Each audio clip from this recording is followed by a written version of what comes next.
देखो नरेश, मैं तुम्हें पहले भी बता चुका हूँ कि इस फ्लैट में तुम्हें किसी ना किसी के साथ एडजस्ट करना ही होगा, या फिर तुम अकेले पूरे फ्लैट का किराया दे दो, मैं किसी को नहीं रखूंगा। नरेश अपने मकान मालिक की बात सुन के रीना के साथ रहने के लिए तैयार हो जाता है, पर अंदर ही अंदर उसे ये बात खाने लगती है कि वो अपनी माँ को क्या जवाब देगा जब उसकी माँ रीना के बारे में उसे पूछेगी। दिन बीतने लगते हैं। नरेश और रीना अच्छे दोस्त भी बन जाते हैं, पर अभी भी नरेश अपनी प्रॉब्लम का सलूशन नहीं ढूंढ पाता।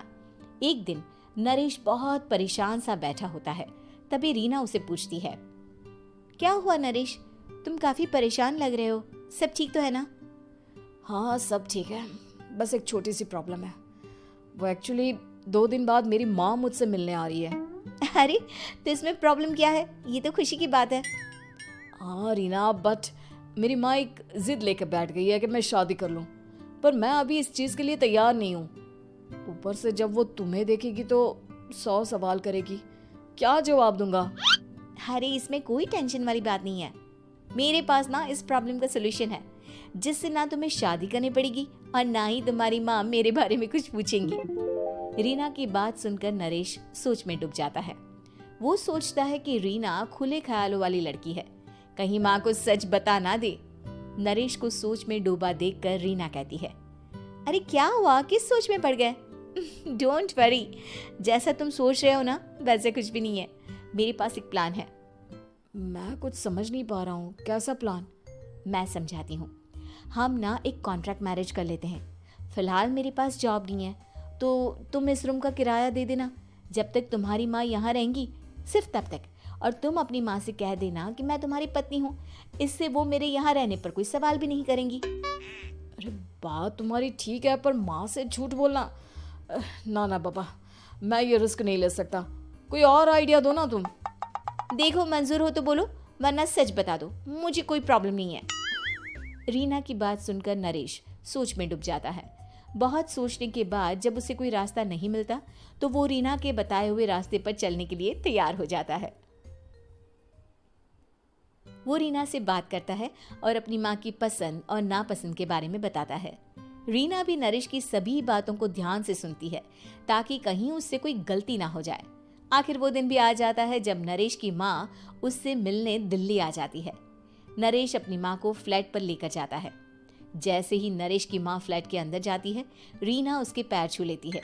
ये देखकर नरेश की माँ थोड़ी घबरा जाती है और नरेश से पूछती है, अरे बेटा नरेश, ये कौन है? माँ, ये आपकी बहू रीना है। माफ़ी चाहता हूँ, सब कुछ इतनी जल्दी में हुआ कि आपको बता ही नहीं पाया, इसलिए सोचा कि क्यों ना आपको सरप्राइज दिया जाए। अरे बेटा, मैं तो बस तेरा घर बसा हुआ देखना चाहती थी। हाँ, बहुत अरमान थे अपनी इकलौती बेटी की शादी को लेकर, लेकिन कोई बात नहीं, शायद किस्मत को यही मंजूर होगा।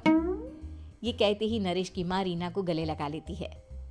रीना बेटिया, मेरा बेटा ना थोड़ा नादान है, पर तुम काफी समझदार लगती हो और मैं जानती हूँ कि तुम इसका बहुत अच्छे से ध्यान रखोगी।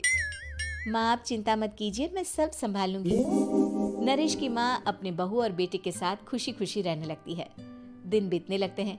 नरेश की माँ और रीना का रिश्ता बहुत मजबूत होता चला जाता है।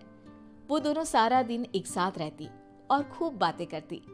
इधर साथ रहते रहते नरेश और रीना भी एक दूसरे से प्यार करने लगते हैं। दोनों को इस बात का एहसास हो जाता है, फिर भी वो इस बात को छुपा कर ही रखते हैं। एक दिन नरेश की माँ और रीना शादी के बारे में बात करने लगते हैं।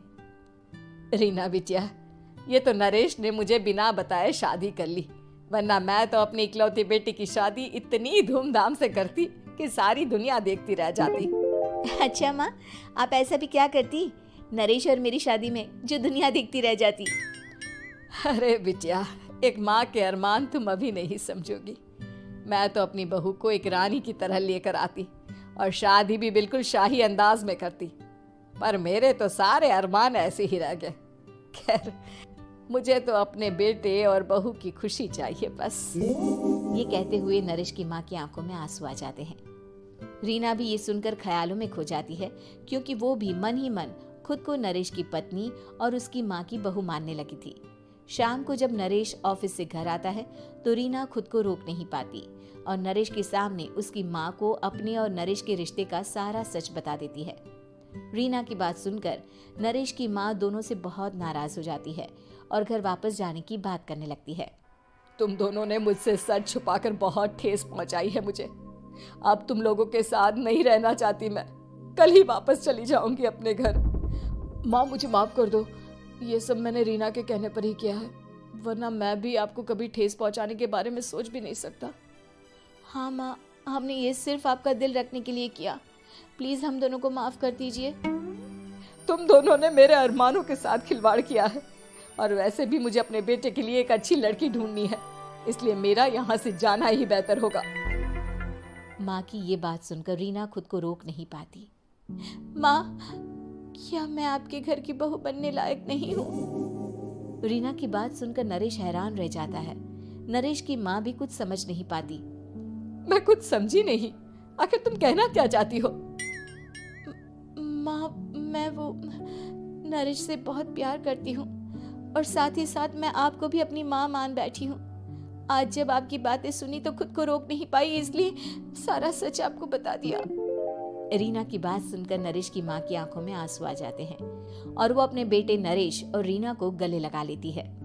मेरे घर की बहू तो सिर्फ रीना बिटिया ही बनेगी। मैं आज ही तुम दोनों की शादी की तारीख निकलवा दूंगी, बस एक बार तुम्हारे घर वाले मान जाए। उसी दिन रीना के माता पिता भी उनके फ्लैट पर आ जाते हैं। दोनों परिवार आपस में बैठकर बातें करते हैं और शादी के लिए राजी हो जाते हैं। रीना भी कॉन्ट्रैक्ट फाड़ देती है और कहती है, सही मायने में मैं अब बहू बनूंगी, अब तक तो सिर्फ कॉन्ट्रैक्ट वाली बहू थी।